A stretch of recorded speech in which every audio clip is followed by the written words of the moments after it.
Tempoh hari dah mengaku dah pula sakit pas tak tahulah sakit apa lah kan. Lepas tu tunjuk melompat lah apa semua. Penampilan yang tak dapat diubah dan dia tak akan dapat ubah guys. Ke depan ni pun kita akan dapat tengok stoma bag dia. Kita akan nampak dia tak boleh buat apa dah. Okay.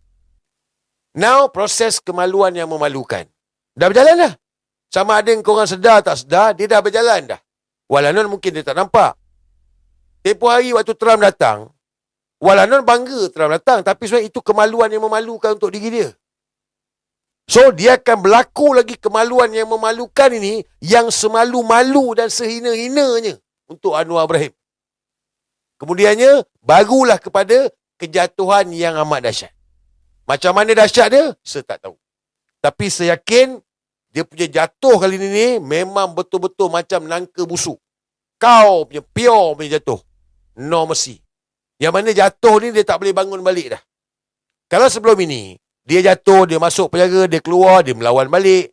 Dia masuk penjara, dia keluar, dia melawan balik. 2020, dia tak dapat jadi Perdana Menteri, dia lawan balik. Kali ni tak ada dah. Kali ni, habis. Dia tak akan dapat bangkit balik dah. Sebab ini kejatuhan yang amat dahsyat untuk diri dia. Jadi, kita tengoklah.